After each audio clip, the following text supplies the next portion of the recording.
जय हिंद, नमस्कार। मैं डॉक्टर प्रदीप राय आज ऐसे विषय पे बात करने जा रहा हूं जो अभी अंतर्राष्ट्रीय सुर्खियां बटोर रहा है और जो अभी चर्चा के केंद्र में है, वो है G20। G20 यानी ग्रुप 20। अब इसकी अध्यक्षता आप जान रहे हैं कि 2023 में भारत के पास है और इस समय प्रधानमंत्री मोदी की अध्यक्षता में इस समय भारत मंडपम पे ये ग्रुप 20 देशों का सम्मेलन चल रहा है, शिखर सम्मेलन चल रहा है।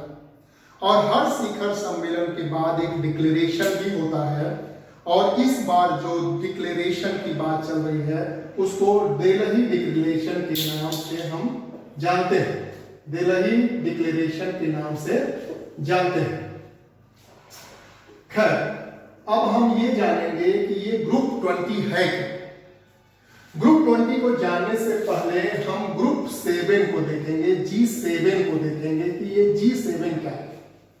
तो जब G7 की बात करते हैं तो हम पाते हैं कि विश्व के तमाम डेवलप्ड नेशन G7 में है। 7 कंट्रीज इसमें है, जिसमें हम देखते हैं एशिया से जापान को देखते हैं। यूरोप से बात जब करते हैं तो यहाँ पे ब्रिटेन प्लस फ्रांस होगा, Britain plus France plus Germany plus Italy, ये 4 कंट्री है। और अमेरिका महाद्वीप से जब देखेंगे तो इसमें पाते हैं कि यूएसए है प्लस कनाडा भी है। तो इस तरह से 7 कंट्री G7 की पार्ट है और वो डेवलप्ड कंट्री है। उनकी स्थापना थोड़ी पहले हुई और वो विश्व में तमाम मुद्दों पर अपनी राय रखते हैं। उसके बारे में तमाम बातें हैं कि विश्व के 40% जीडीपी या इकोनॉमी को अकेले कवर करते हैं, तमाम बातें। खैर, ये G7 सहित विश्व के और भी देश G20 के पार्ट है। जब बात G20 की आती है तो हम ये समझते हैं कि इसमें 19 कंट्री प्लस एक यूनियन भी है जिसको हम यूरोपियन यूनियन कहते हैं, EU कहते हैं। यानी G20 में ये 20 जो है स्टेक होल्डर्स हैं, इसमें 19 कंट्री और एक यूनियन है यूरोपीय देशों का, जो बहुत सशक्त शक्तिशाली इकोनॉमिक फोरम भी है और जिसमें 28 कंट्रीज हैं, उनकी एक यूनियन है, वो भी शामिल है। होता क्या है, G20 कंट्रीज का सम्मेलन प्रति वर्ष होता है। इसमें आप तमाम बातें जानते होंगे कि इसमें जब सम्मेलन होता है तो फॉरेन मिनिस्टर का भी होता है, आपका फाइनेंस मिनिस्टर का भी होता है, होम मिनिस्टर का भी होता है। इसी तरह पर्यटन मंत्री भी इसमें जो है मिनिस्ट्री ले आती है। इस तरह कई मिनिस्ट्री का इसमें सम्मेलन होता है। होते होते जो उसमें कंक्लूजन होता है वो शिखर सम्मेलन के रूप में हम देखते हैं और वही शिखर सम्मेलन इस समय न्यू दिल्ली में भारत मंडपम में चल रहा है। इसमें भारत के प्रधानमंत्री अध्यक्षता कर रहे हैं। अब भारत की बात आती है तो हम समझ सकते हैं कि इस समय इंडिया वर्सेस भारत का थोड़ा सा द्वंद्व चल रहा है, राजनीतिक द्वंद्व चल रहा है। इसमें बात हो रही है कि जब हमारी संविधान बना, संविधान में इंडिया दैट इज भारत है, तो बहुत से लोग भारत के समर्थक हैं, बहुत से इंडिया ही चाहते हैं। वो एक राजनीतिक विमर्श है और इस बार हम देखने को पाए कि प्राइम मिनिस्टर ऑफ भारत और प्रेसिडेंट ऑफ भारत करके या भारत मंडपम या बहुत सी चीजें विमर्श के केंद्र में रहे। खैर, इस पे हम राजनीतिक विषयों पे नहीं जाएंगे। हम विशुद्ध रूप से हमारे जो प्रिपरेशन वाले एस्पिरेंट्स बच्चे हैं, जो यूजी पीजी से लेके आईएएस पीसीएस के बच्चे हैं, उन्हें जानने वाली क्या क्या बातें हैं उस पर हम अपना ध्यान केंद्रित करेंगे। तो यह बात पाते हैं कि G20 की बात हुई कि इसमें किस तरह से यूरोपियन यूनियन है, 19 कंट्री प्लस एक यूरोपियन यूनियन प्लस इस बार जो दिल्ली में भारत मंडपम में चल रहा है सम्मेलन, उसमें अफ्रीकन यूनियन को भी शामिल करने की बात स्वीकार कर ली गई है।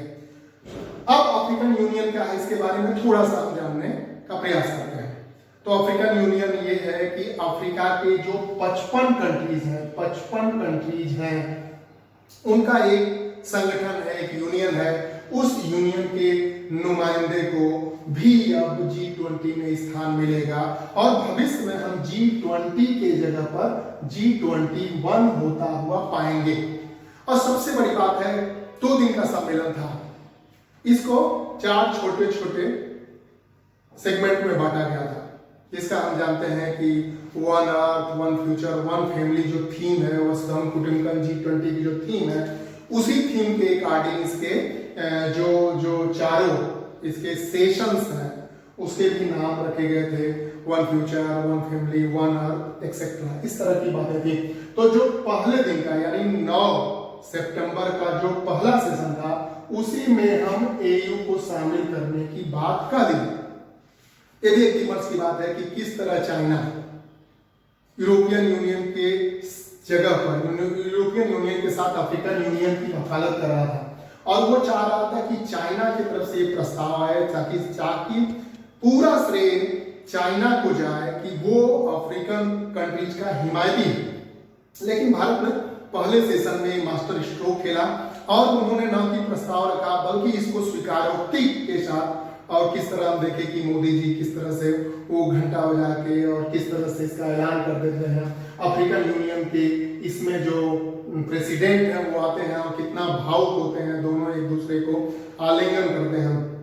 अफ्रीकन यूनियन के जो प्रेसिडेंट हैं वो छोटे से अफ्रीका कंट्री के हैं, ये हम अफ्रीका देख सकते हैं, और इसमें 55 कंट्री है और ये कंट्री का ये समूह अफ्रीकन यूनियन है। बाद में अफ्रीकन यूनियन के प्रेसिडेंट बताते हैं कि अब मैं रोते रोते रह गया, मुझे लगा कि अब मुझे रुलाई आ जाएगी। अफ्रीकन यूनियन को शामिल करने के पहले उन्हें लग रहा था कि एक लंबी डिबेट होगी, सहमत और असहमत का एक दौर चलेगा, उसके विचारों पर हमें शामिल किया भी जा सकता है और नहीं भी किया जा सकता है। लेकिन ये मास्टर स्ट्रोक था, डे 1 के फर्स्ट सेशन का है अफ्रीकन यूनियन आने।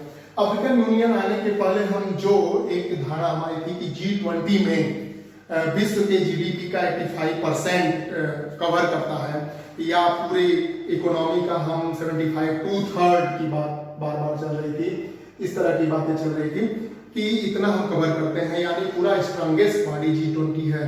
अगर देखा जाए तो संयुक्त राष्ट्र संघ के बाद यूएन के बाद यूएनओ के बाद सबसे बड़ी ये बॉडी है जो स्ट्रॉन्गेस्ट है, वेल नोन है, सब लोग इसको अच्छी तरीके से जानते हैं।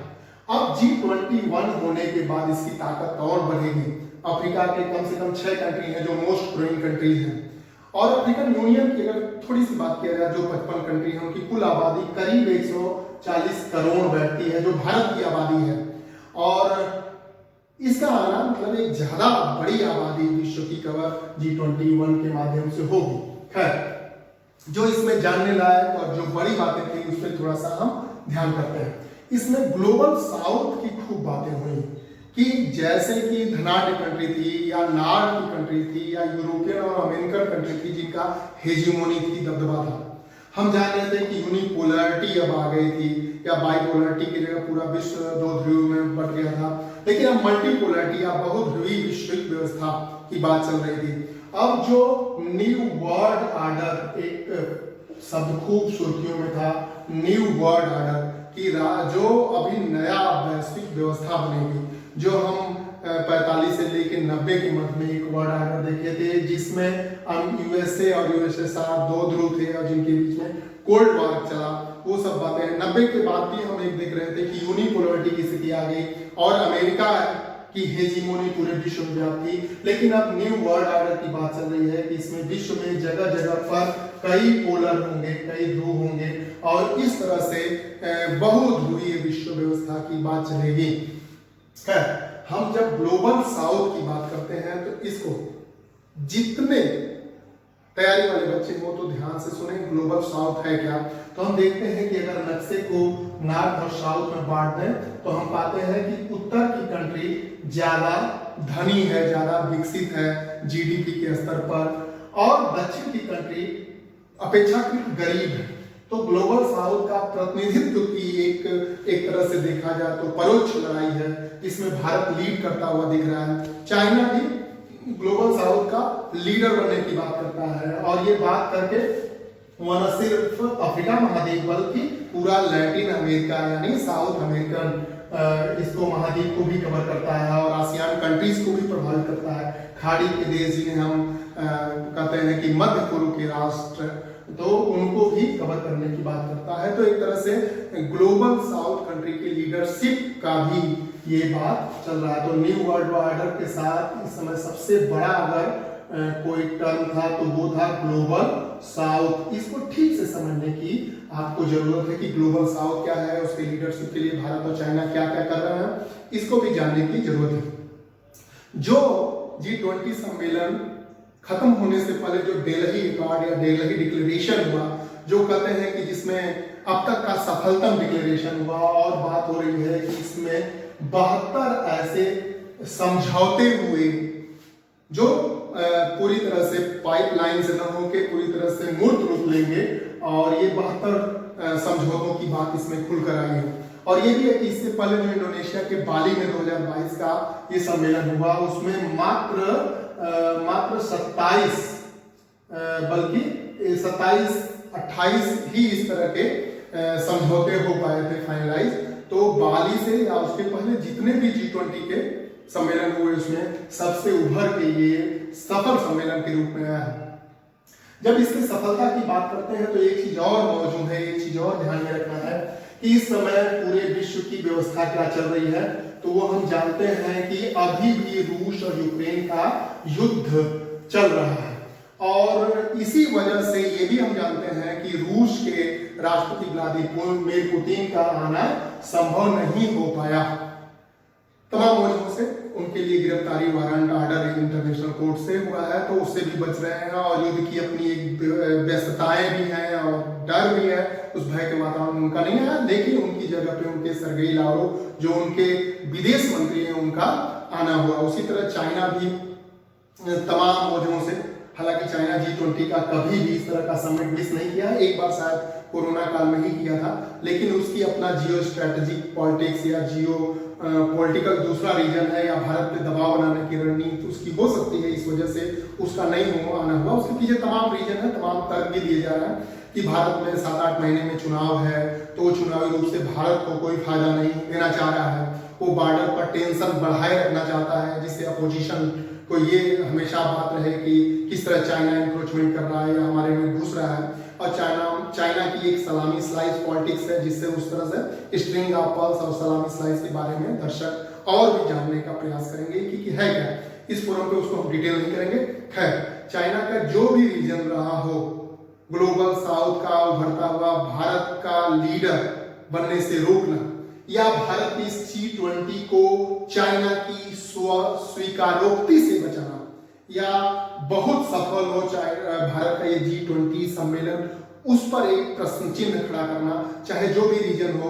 लेकिन सी जिनपिंग भारत नहीं है, लेकिन उनकी जगह चाइना का प्रीमियर भारत आए और वो भारत में G20 सम्मेलन में अपना प्रतिभाग किए।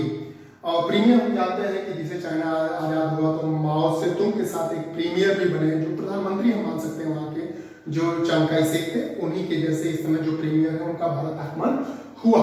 तो ऐसा नहीं है कि रूस और चाइना अपसेंट रहे, बल्कि उसने अपने टॉप मोस्ट लीडर को न करके, एग्जीक्यूटिव हेड को न करके, एक अपने सेकेंड लीडर को भेजने का उन्होंने काम किया। खैर, G20 की जो उपलब्धियां हैं उसको देखना है। भारत ने one future, one earth, one family की बात, वसुधैव कुटुंबकम की बात की। भारत ने सांस्कृतिक विरासत को भी इस प्लेटफॉर्म पे दिखाने का प्रयास किया। इसको लेकर भी तमाम राजनीति हो रही है, लेकिन उसके भी पीछे एक तर्क दिया जा रहा है कि एशियन गेम रहा हो भारत में, या नॉन अलाइनमेंट का जो बहुत बड़ा समिट यहाँ हुआ था 1983 में, वो सब का कहीं न कहीं से राजनीतिकरण हुआ था, या भव्यता दिव्यता नव्यता देने का प्रयास हुआ था, जिससे हम उसको अगले चुनाव में कैश कर सके। तो ये तो भारत की एक पॉलिटिक्स का एक चेहरा है। खैर, उसमें हम नहीं पढ़ते हैं। भव्यता का आलम ये रहा कि जब सारे एग्जीक्यूटिव हेड को जब रिसीव किया गया, उसका प्रोटोकॉल था, उसका पूरा एक प्रोसीजर था, कौन मंत्री किसको कहाँ कब पिक करेगा, वो सारी बातें थी। लेकिन जो देखने लायक बातें थी कि अमेरिका के बाइडेन साहब आए तो सीधे भारत के प्राइम मिनिस्टर के आवास पे गए, वहां तमाम मुद्दों पे चर्चाएं हुई, कुछ चर्चाएं अपने मूर्त रूप में भी आई। लेकिन जो देखना है कि भारत के पीएम जहां रिसीव कर रहे थे, उसके पीछे जो बैकग्राउंड था वो सुर्खियों में रहा। एक तो उसमें नालंदा यूनिवर्सिटी का बैकग्राउंड था, और दूसरा कोणार्क टेम्पल का जो कोणार्क चक्र है उसका बैकग्राउंड था। तो वो बाइडेन समेत तमाम नेताओं को समझाते हुए मिले कि ये क्या है। नालंदा का जो बैकग्राउंड था, इन्होंने बताया था किस तरह 12वीं शताब्दी में और किस तरह उसको विध्वंस कर दिया गया नालंदा विश्वविद्यालय को, जो हमारे बिहार में था और जहाँ पे 10-10 हजार स्टूडेंट एक साथ पढ़ते थे, सदियों से पढ़ते आए, जहाँ आर्यभट्ट जैसे लोग पैदा जो शून्य विश्व को दिया, दशमलव तक का ज्ञान वहाँ के लोगों ने कराया। तो नालंदा के बारे में उन्होंने खूब बातें की कि किस तरह से बख्तियार खिलजी ने नालंदा विश्वविद्यालय के पुस्तकालय को जगाया, जहाँ पे 90 लाख पुस्तकें थी, जिसमें हमारे उपनिषद थे, वेद थे, पुराण थे, उनकी मूल प्रतियां थी, और जो 3 महीने तक लगातार चलती रही। इतना रिच लाइब्रेरी वर्ल्ड में कहीं नहीं था, इतना पुराने विश्व में विश्वविद्यालय कहीं नहीं थे जैसा कि तक्षशिला नालंदा। तो इसके माध्यम से भारत के विरासत को, भारत के संस्कृति को, भारत के इतिहास को उकेरा गया, पूरे विश्व पटल पर एक अच्छा माध्यम बना।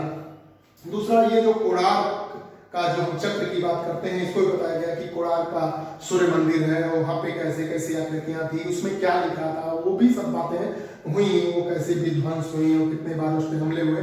ये कहने का मतलब कि हमारी इस तरह की संस्कृति और विरासत को इस रूप में प्रदर्शित किया गया। जो हमारे शिल्प मेला लगे या जो भी हमारे व्यंजन पकवान थे, बड़ी बड़ी बातें आती हैं कि किसने किसने क्या बनाया, रेसिपी क्या थी, कौन किसने क्या पसंद किया, किसके परिधान क्या थे। यहाँ तक कि हम देखते हैं कि विश्व के नेता जब अपने स्पाउस के साथ आए तो भारतीय परिधान में नजर आए, जिसमें सबकी चर्चा रही, और इसमें ऋषि सुनक की कुछ ज्यादा ही चर्चा हुई कि पति पत्नी किस तरह भारतीय परिधान में, यहाँ तक कि कहाँ से क्या खरीदे, कहाँ से कुर्ता खरीदे, कहाँ से समीज कमीज सलवार ये वगैरह खरीदे, वो सब कुछ चर्चा में रहा। तो अब जो देखने वाली बात है वो कि जियो पॉलिटिकली कितना हम चाइना को काउंटर कर पाए इस G20 सम्मेलन के साथ। तो ये एक बड़ी बात पाते हैं कि जिस तरह से OBOR चाइना का है, ये ध्यान देने वाली बात है। OBOR चाइना का एक बड़ा प्रोजेक्ट है, one belt one road initiative. इसमें वो सिल्क रूट के नाम से जिसको कहता है कि ये सिल्क रूट है, ये कहता है जिस पुराना रूट तो था जिसके माध्यम से चाइना का सिल्क यूरोप के बाजारों तक जाता था, उस रोड को कहीं न कहीं वो उसका नवीनीकरण करके वो फिर से पूरे विश्व में रोड का जाल बिछाना चाहता है, बोर्ड बनाना चाहता है, जिससे नए विश्व व्यवस्था में उसका वर्चस्व बढ़ सके। इस तरह का OBOR प्रोजेक्ट इसका 1 दशक पुराना है और इसमें काफी हद तक सफल रहा। OBOR के साथ एक चीज और आती है कि वो किस तरह से ऋण देता है और उसके जाल में विश्व के तमाम देशों को फंसाता है। कर्ज जाल जो हम लोग जानते हैं कि डेव नेट उसका था, वो किस तरह से फेमस हुआ, जिसमें सिलोन श्रीलंका जैसी कंट्री बर्बादी के कगार पे आ गई और उसके हम्बनटोटा जैसा पोर्ट चीन को गिरवी रखना पड़ा, जिसको चीन न लिया बल्कि सैन्य रूप से भी उसका रडार और इलेक्ट्रॉनिक डिवाइसेस लगा के उसका इस्तेमाल करने के प्रयास में है। तो चीन केवल एशिया या साउथ एशिया कंट्री को नहीं उलझाया है, अपितु अफ्रीका और लैटिन अमेरिका भी कुछ कंट्री को भी अपने इस ऋण जाल में उलझा चुका है। पूरा विश्व इसको भुगत रहा है। खैर, इसमें बड़ी एक बात थी कि वन बेल्ट वन रोड से जो इटली देश है, इटली वो अलग होने का ऐलान कर दिया कि OBOR प्रोजेक्ट हमारे अनुकूल नहीं है, इससे हमें फायदा के बजाय नुकसान ही हो रहा है। तो एक तरह से नव उपनिवेशवाद की रणनीति को हम OBOR के मूल में देख सकते हैं। हम तो जानते हैं कि चाइना किस तरह से तानाशाही रवैया अपनाता है, किस तरह से वो विस्तारवादी अप्रोच रखता है और किस तरह से आक्रामक रणनीति अपनाकर वो बिजनेस करता है, अपने विरोधियों को घेरता है। तमाम चीजें हम जानते हैं। ताइवान में या आसियान कंट्री में या खासतौर से फिलीपींस, ब्रुनई और वियतनाम को लेकर हम उसकी रणनीति को, भारत के लद्दाख, गलवान, ये सब जगहों पे हम उसकी रणनीति को देखने में सफल भी हैं। तो खैर, इटली एक बड़ी बात है कि जो OBOR से निकलने की बात कर रहा है। इसका मतलब चाइना का कोरोना के बाद थोड़ा सा पराभव होना शुरू हो गया, उस पर ट्रस्ट डेफिसिट शुरू हो गई है। तो उसको उस जो हम कह सकते हैं वैक्यूम को भरने के लिए अमेरिका भारत के करीब आया, भारत को मदद दे रहा है। तो इसमें एक बात जो निकल के आई, जो सबसे बड़ी बात है, वो G20 के इतर कुछ सम्मेलन हुए जिसमें लोगों की आम एक कंसेंसस बना और जिसमें काफी फ्लेक्सिबिलिटी के साथ इस तरह से वो बातें चली है। उसमें ये बात आ रही है कि इंडिया से एक रूट चलेगा, इंडिया से वो गल्फ कंट्रीज होते हुए जो खाड़ी देश हम कहते हैं, और उसके बाद वहां से इजराइल होते हुए फिर मेडिटेरेनियन सी या भूमध्य सागर में जाएगा, और फिर यूरोप में जाने की बात चल रही है कि यूरोप में इस तरह से ये जाएगा। तो इंडिया से यूरोप तक एक रेलवे और पोर्ट का नेटवर्क बनाने की जो बात चली है, वो इस G20 सम्मेलन का सबसे बड़ी सफलता है। और ये भी कहा गया कि केवल ये बातें नहीं रहेंगी, इंडिया से लेकर यूरोप तक कहीं भी अमेरिका नहीं आता है, फिर भी यूएसए के प्रेसिडेंट बाइडेन इसमें विशेष दिलचस्पी दिखा रहे हैं और वो बहुत ज्यादा इसमें इन्वेस्टमेंट भी करना चाहते हैं, इन्वेस्ट भी करेंगे वो। और एक पूरा रोड मैप, एक खाका, पूरी प्लानिंग तैयार कर दी गई है कि किस तरह से इंडिया से हम लोग हारमुज होते हुए, ओमान होते हुए हम सऊदी अरब में जाएंगे, यूएई होते हुए हम सऊदी अरब में जाएंगे, और यहाँ से जॉर्डन होते हुए, इजराइल होते हुए फिर भूमध्य सागर में जाएंगे, और किस तरह से ग्रीस, इटली होते हुए पूरा यूरोपियन कंट्रीज में हम जाएंगे।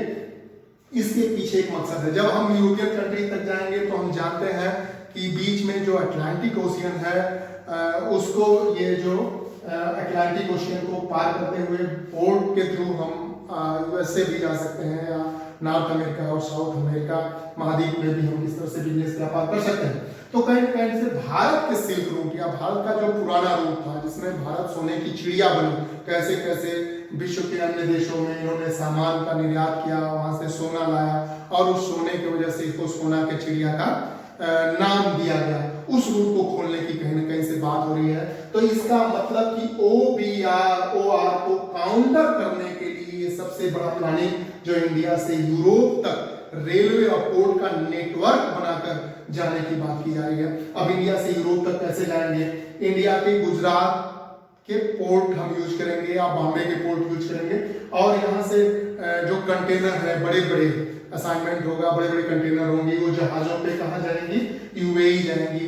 यूएई से रेलवे का नेटवर्क शुरू हो जाएगा, वो सारे कंटेनर उस पर लदेंगे, और जगह जगह पे उसको चेकिंग नहीं होगी, जगह जगह पे और सब फॉर्मेलिटीज नहीं होगी, प्रेजेंट वाले या जो कस्टम वाले वो सब छेड़खानी नहीं, एक लाइसेंस, एक परमिट होगा, उसी के थ्रू जहां तक जाना है रेलवे नेटवर्क से, पोर्ट और रेलवे से चला जाएगा।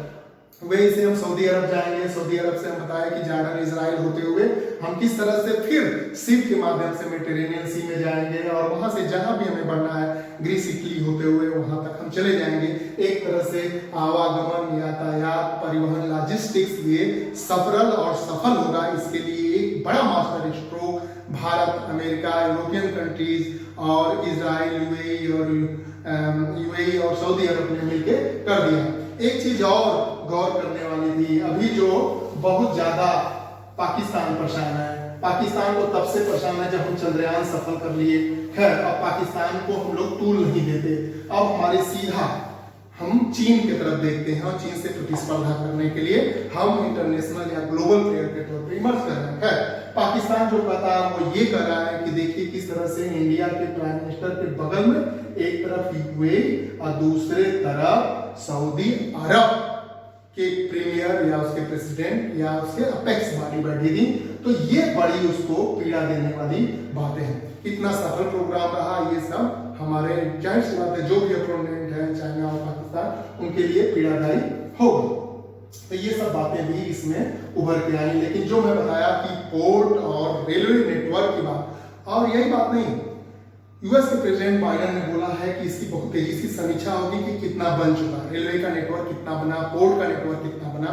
और भारत कह रहा है कि नवंबर तक हमारे पास अभी G20 की अध्यक्षता है, तब तक हम वर्चुअल बैठक करते रहेंगे और पूरी तरह से हर चीजों को कि पाइपलाइन में कितना है, कितना वो उसको ग्राउंड रियलिटी पे वो चीजें एग्जिस्ट करने लगी हैं, सबका बीच बीच में एक होता रहेगी, जांच पड़ताल होती रहेगी।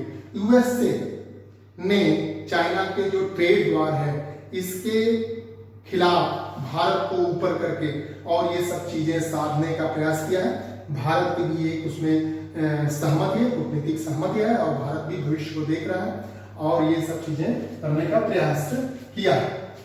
हम एक ट्रोइका की भी बात करते हैं कि ट्रोइका, ये देखते हैं कि जब भी G20 का समिट होता है तो 3 सदस्य राष्ट्रों का विशेष हस्तक्षेप होता है। एक वो जो इसके पहले अध्यक्षता कर चुके हैं, जैसे बाली इंडोनेशिया में, तो वहां के प्रेसिडेंट का, और एक आगे जैसे अभी लूला डी सिल्वा जो अभी ब्राजील में होना है 2024 का G20। तो अभी इंडोनेशिया, ब्राजील और इंडिया बीच में था ट्रोइका, यानी ये त्रिकोण इंडिया को कह सकते हैं, और इससे पहले इंडोनेशिया ही था और उसके बाद ब्राजील होगा। ये ट्रोइका में इन 3 राष्ट्रों की हम भूमिका होती है। जब भी G20 सम्मेलन होता है तो एक जो आगामी अध्यक्ष होना है और जो पूर्व अध्यक्ष रहता है और जो इस समय मौजूदा अध्यक्ष, इन तीनों की आम सहमति से सब बातें तय होती हैं। तो ये देखने को G20 में एक बड़ी बात ये देखने को मिल रही है। G20 से हमें याद आ रहा है कि इसमें जो है एक शेरपा भी होते हैं, हर राष्ट्र के शेरपा होते हैं। जैसे भारत के शक्तिकांत दास जो RBI के गवर्नर है, वो शेरपा है। तो शेरपा टर्म खूब यूज होता है। तो हम जानते हैं कि नेपाल में जो पथ प्रदर्शक होते हैं, जो ऊंची पहाड़ियों पर चढ़ने में मदद करते हैं, उन्हें शेरपा कहा जाता है। उसी तरह जो इन संबंधों को बुलंदियों पे ले जाते हैं या जो एक समझौते तक ले जाते हैं, उन्हें हम शेरपा कहते हैं। तो शक्तिकांत दास को हम देख सकते हैं। एक चीज नहीं बोलना है कि G20 के पहले का उद्देश्य क्या था, इकोनॉमी की था, कि किस तरह से हम अपने आर्थिक संकट से उभरे, विश्व एक परिवार बने और किस तरह से आर्थिक गतिविधियों पर लोग अपना डिस्कशन करें। यानी पहले वो क्या था, पहले केवल और केवल फाइनेंस मिनिस्टर का वो ऑफिशियल इसमें बैठक होती थी। धीरे धीरे 2008 के आसपास इस पे अपेक्स बॉडी, यानी हर देश के एग्जीक्यूटिव हेड इसमें आ गए और धीरे धीरे, तो कहने का मतलब फाइनेंस या अर्थव्यवस्था इसके मूल में रही है। तो हम देख सकते हैं कि मूल में व्यवस्था होने के नाते विश्व में वैश्विक मंदी ना आए और किस तरह से व्यापार बढ़े, उसके बारे में हम बार बार बात करते हैं। इसमें एक ग्लोबल डिजिटल ऑर्डर की बात हुई है कि किस तरह से ग्लोबल डिजिटल ऑर्डर को सुधारा जाए और किस तरह से अभी जो करेंसी है, बहुत तरह से वर्चुअल करेंसी आई है, उस पर भी बात हुई है। तो डिजिटल ऑर्डर में सब डिजिटल वर्ल्ड हो गया है, तो इसमें किसी प्रकार का दिक्कत ना है। तो डिजिटल वर्ल्ड, डिजिटल ऑर्डर की बात इसमें हुई है। और ग्लोबल अलायंसेस बने, जैसे सोलर अलायंस बना था ग्लोबल अलायंस, उसी तरह इस बारे में हम देख सकते हैं कि कैसे जीवाश्म पे अपना कम करने के लिए अपनी निर्भरता, किस तरह हम सोलर की तरफ, हाइड्रोजन की तरफ, ग्रीन एनर्जी की तरफ जाएंगे, इस पे खूब बातें विस्तार में हुई हैं। ग्रीन एनर्जी पे पूरी बात हुई है। एथेनॉल कैसे 20% बनाएंगे, उसके लिए भी एक पूरा वैश्विक ढांचा बनाने की बात हुई है, जिसमें सऊदी अरब से लेकर यूएई तक खूब दिलचस्पी दिखाए। सप्लाई चेन में एक रेजिलियंस हो, एक तरह से फ्लेक्सिबिलिटी हो, इसको लेके बात हुई है।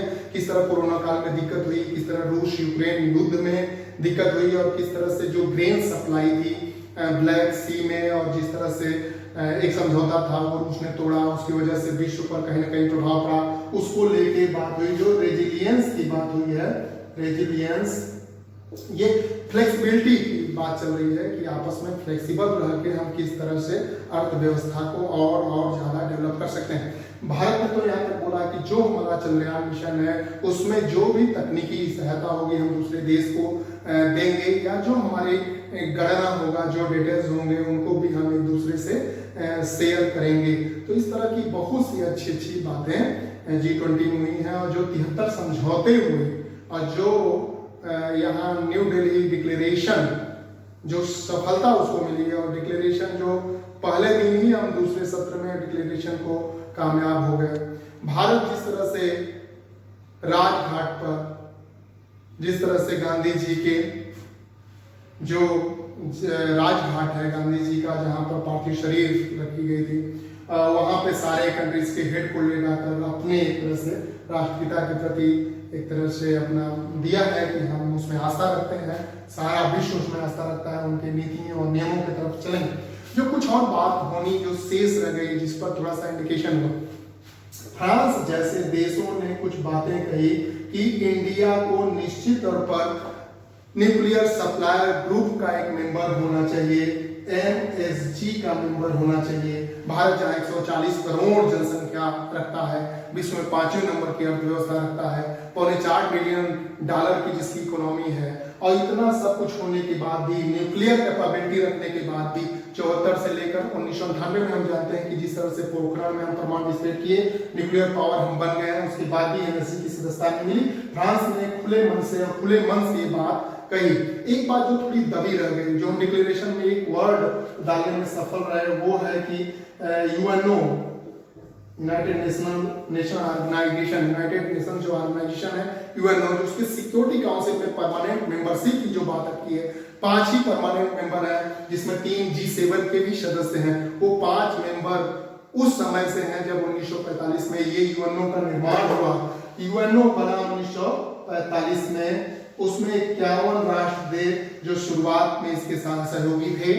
उस समय 5 परमानेंट मेंबर हुए, लेकिन आज 51 से हमें लग रहा है कि 193 देश हैं, लगभग 200 देश, लेकिन यह अभी 5 के 5 ही रह गए। भारत जैसा राष्ट्र जिसको पूरी रिक्वायरमेंट फुलफिल करता है, उसके बावजूद भी परमानेंट मेंबरशिप इसको नहीं मिली। इसके बारे में डिक्लेरेशन में तो एक लाइन है, लेकिन सारे राष्ट्र अगर खुले मन से और खुले मंच से इसके लिए कहते तो शायद जो रुकावट है, जो बाधा चाइना की तरफ से आती है, वो भी दूर हो जाती, या निकट भविष्य में उसको दूर होना चाहिए। नहीं तो धीरे धीरे यूएनओ अपनी प्रासंगिकता को खोता चला जाएगा और G20 जैसे देश उसका स्थान लेते हुए प्रतीत होंगे, ऐसा है। तो ये 5 से 5 ही रहे, 51 से 193, ये बहुत गहन विमर्श की जरूरत है। और परमानेंट मेंबरशिप क्या है, संयुक्त राष्ट्र संघ कब आया अस्तित्व में, उसके पहले लीग ऑफ नेशंस 1920 में आया तो कैसे फॉर्म हुआ, सब लोग बात करते हैं। अभी कोई बात होगी तो कहेंगे कि यूएनओ के चार्टर में हम अपनी गहरी आस्था रखते हैं, उसी के अकॉर्डिंग हम अपना कार्य करेंगे। आतंकवाद के खिलाफ भी इसमें बात हुई, यूएनओ के रिजोल्यूशन के थ्रू बात हुई। युद्ध का हम विरोध भी करते हैं, भारत का पहले से स्टैंड है, हालांकि हम बैलेंस अप्रोच अपनाए हैं, उसके बाद भी हम युद्ध के खिलाफ हैं। तो यूएनओ के चार्टर में हम आस्था तो रखते हैं, लेकिन भारत जैसे जो कैपेबल राष्ट्र हैं, जो पूरी तरह से अपनी योग्यता रखते हैं, बावजूद उसके केवल ग्लोबल पॉलिटिक्स की वजह से परमानेंट मेंबरशिप नहीं दिया जा रहा है, जो इसकी सिक्योरिटी काउंसिल है। तो ये दुखद है, इसके बारे में भारत प्रयास करता रहेगा, और प्रयास करने के लिए एक बड़ा मन था, एक बड़ा मौका था, जिसमें भारत कुछ न कुछ अपनी बात करने में सफल हो। हम एक चीज पाते हैं कि जो हमारा पुराना दोस्त था रसिया डिक्लेरेशन में, जिस तरह बाली अधिघोषणा में था कि रसिया का खुले मन से विरोध हुआ था, बहुत हार्ड वर्ड थे उसके लिए यूज किए गए थे। भारत में दिल्ली डिक्लेरेशन में उतने हार्ड वर्ड तो नहीं हुए, लेकिन उस बात को कहा गया और यूक्रेन युद्ध बंद होना चाहिए, उसके खिलाफ थोड़ी सी बात की गई। लेकिन रसिया इन्वेडर है और रसिया ने युद्ध थोपा है, इस तरह का कोई भी संकेत इसमें नहीं मिला। तो एक भारत का जो नॉन एलाइनमेंट पॉलिसी थी, जो एक टैक्टिक्स है, बैलेंस पावर का जो एक अप्रोच है, उसमें भारत सफल रहा। तो पूरी तरह से ये G20 का सम्मेलन भारत में सफल रहा। इसमें क्या क्या साइन हुए, क्या क्या चीजों पे सहमतियां बनी, कौन कौन सी चीजें हैं जो वर्ल्ड पॉलिटिक्स को इफेक्ट करती हैं, किस तरह से बायोफ्यूल की बात की गई, इनके बारे में जरूर और जरूर आप पढ़ें भी, नोट्स भी बनाएं और मैप के थ्रू इसको समझने का प्रयास करें। आज आप लोग सुने, धैर्य के साथ पूरी चर्चा का प्रतिभागी बने। हाँ, ग्लोबल साउथ के बारे में आप लोग जरूर जानें, क्योंकि भविष्य में ये टर्म आपको बार बार मिलेगा। तो कार्बन क्रेडिट क्या है और इसको बारे में भी जानें, और पर्यावरण संबंधी जितने मुद्दे थे या जितने समझौते हुए, इसको भी जानिए और अच्छे प्रकार से इनको समझने का प्रयास करिए। अगले वीडियो में हम भी तमाम विषयों पर बात करेंगे। हमारे साथ बने रहे, आप लोगों का बहुत बहुत धन्यवाद। पसंद आए तो इस वीडियो को और लोगों को शेयर करें, ताकि इसकी रीच बढ़े और लोग जुड़े। बहुत बहुत धन्यवाद। जय हिंद।